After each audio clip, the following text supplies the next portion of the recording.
हमारे धर्म में इसे स्वीकार नहीं किया जाता।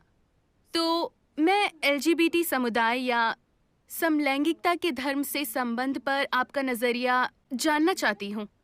देखिए, ज्यादातर अभी तक समाज में, मीडिया में, सोशल मीडिया में हर कोई या तो इसके समर्थन में बोल रहा है या इसके खिलाफ। क्या कुछ देर के लिए हम पक्ष विपक्ष में न जाकर बस इस मुद्दे को उस तरह देख सकते हैं जैसा ये वास्तव में है? देख सकते हैं?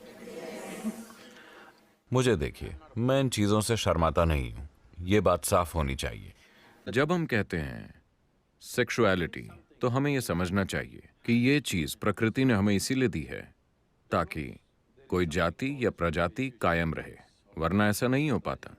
हाँ, हम इंसानों के पास शरीर से अधिक दिमाग है, या होना चाहिए।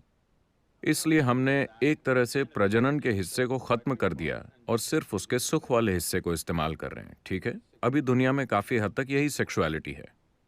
मगर दरअसल ये सुख भी सेक्सुअलिटी की प्रक्रिया में इसलिए आया है क्योंकि वरना अगर इसमें सुख नहीं होता तो शायद आप और मैं पैदा ही नहीं हुए होते।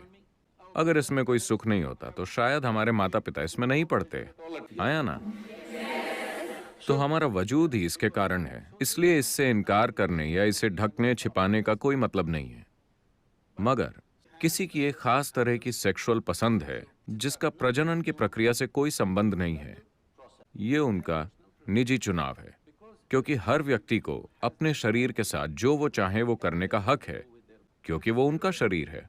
लेकिन अगर वो कोई नुकसानदायक चीज है, जैसे आप अपनी नाक काट रहे हो या कुछ और काट रहे हो, तो शायद हम आपको रोकने की कोशिश करेंगे। लेकिन अगर आप उस तरह से खुद को नुकसान नहीं पहुंचा रहे, तो ये आपका मसला है, जब तक कि आप निजी रूप से कुछ करते हैं। अभी सुप्रीम कोर्ट का निर्णय यही है कि एक व्यक्ति निजी तौर पर क्या करता है, इससे किसी और को कोई लेना देना नहीं है। सरकार को लोगों के बेडरूम में नहीं घुसना चाहिए, यही कानून है। ठीक है? अब धार्मिक विरोध पर आते हैं।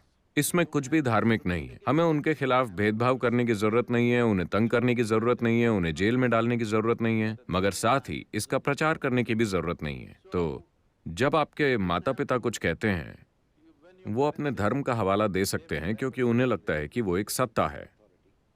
आप उसमें से सत्ता निकाल दीजिए, बस शब्दों को सुनिए। अगर बात जचती है तो वैसा कीजिए, अगर बात नहीं जचती तो विनम्रता से उन्हें कहिए कि मेरे साथ ऐसा नहीं है।